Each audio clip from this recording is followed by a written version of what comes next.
First of all, let me greet Chief, Chief Mona. A long time. The last time I saw him was when we were demonstrating against the governor of the Bank of Ghana. And your good self over the weekend, week we were at Legon on homecoming. That's right. Yes. That was quite interesting. Now, I have said, and sometimes I feel that we are on the same path with your station in observing that the NPP appears to have pressed the self-destruct button. And we are seeing it play out every now and then in the organization of the Congress. Looking at what has happened since the declaration of the opening of nominations for the position of flag bearer of the party, one can clearly see that things are happening in chapters and in parts. It appears to me that the closure of part one of the book, selecting the flag bearer for the 2024 elections for the NPP, will close today. In that first part, we've seen accusations of intimidation, we've seen vote buying, we've seen the active involvement of government officials in projecting a particular candidate.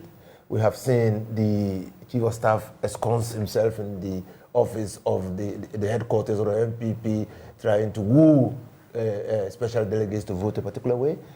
We've seen the agent of the Alan Tremonten assaulted in the Northeast region. Beaten. We've seen the flagrant violation of voting rules where special delegates were compelled to show their ballots to the next standing officer, like a whip system. And so clearly, for anybody, and particularly Gabi, to say that anybody who thinks that there is disunity in his party, in the NPP, is a fool. He says, don't be fooled into thinking that there is disunity in the party. I think he's responding to Akuffo, because President Akuffo has said categorically that factionalism and divisiveness is what is afflicting the NPP now. And so if he has not seen that there's disunity, some of his party elders have seen that. But let me begin on a serious note with the conclusion of my brother Bernard. There is a significant deterioration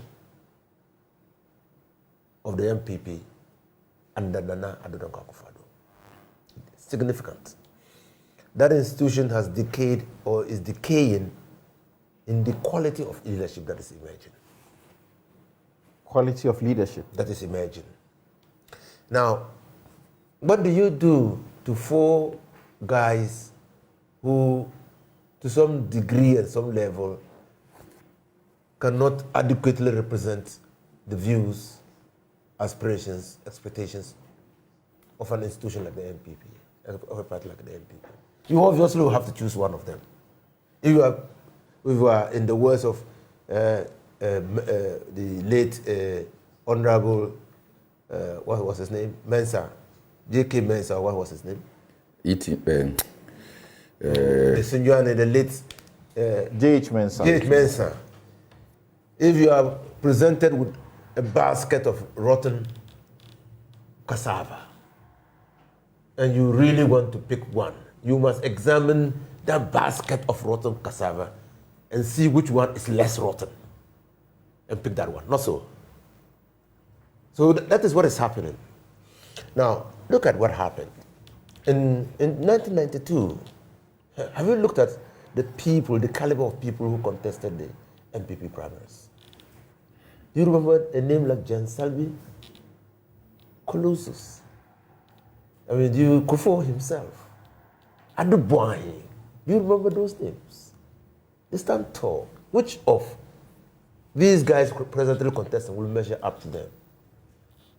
You are saying... Do you remember Akuffo's contest against Addo Boahi and his subsequent emergence? The number of people who contested him, including Nana Addo Akuffo-Addo. Do you remember? You're saying that someone who has been vice president for 2 terms does not qualify to become president? Is that what you're saying? What does Bawumia represent in the NPP? Tell me. What does it stand for? Among others, they say, and people see that he represents the face that will give you a smart economy. Create a smart economy for you. What smart economy?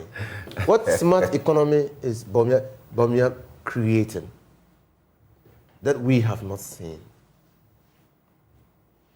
Bawumia in 2000, I mean the 2000 elections. 2008. 2008 elections was a wild card. Was untested, untried. Ghanaians never experienced him. So his pronouncements were exciting. They caught the imagination of many people.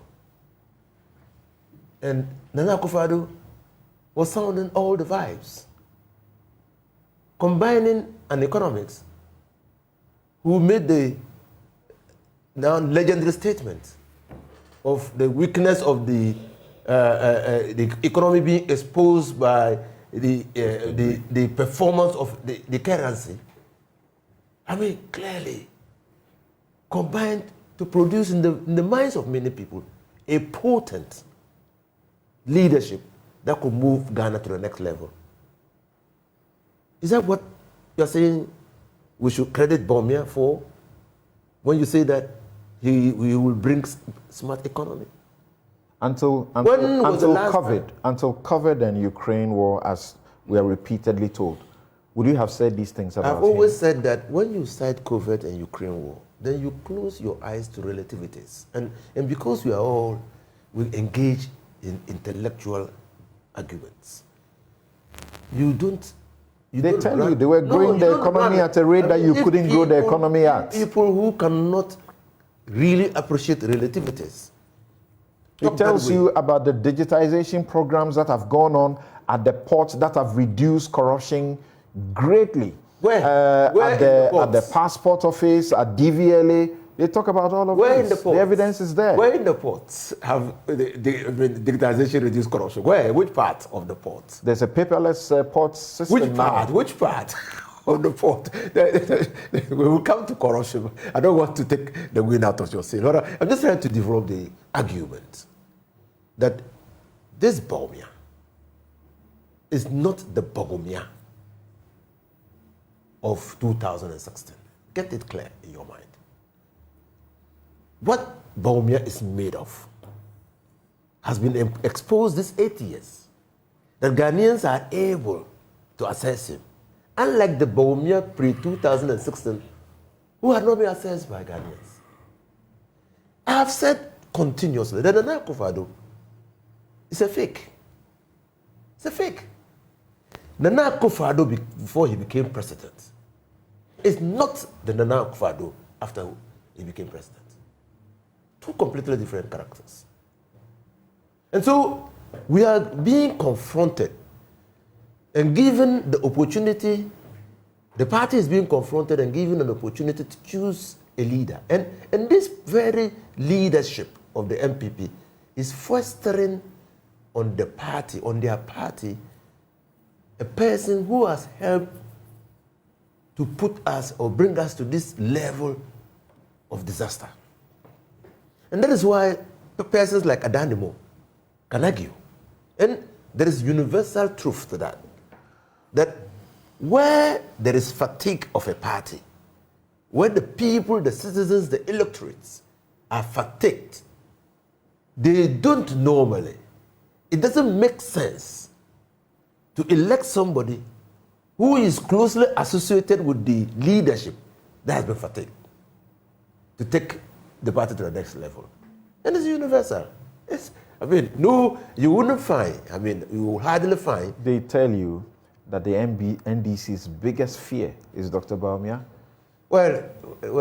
His biggest fear, that since he came on the scene, they have broken your monopoly in the regions in the north.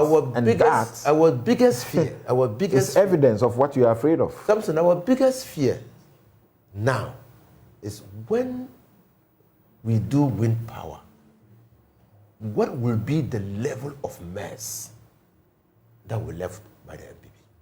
That's our biggest fear. Because it appears that the NPP is involved in some mafia tactics in the way they deal with judgment debts, in the way they negotiate contracts, in the way they manage the economy. There are many things that we don't know. That is our greatest fear, and not Bawumia. Our greatest fear will be what level of deterioration will the party meet when we come into power.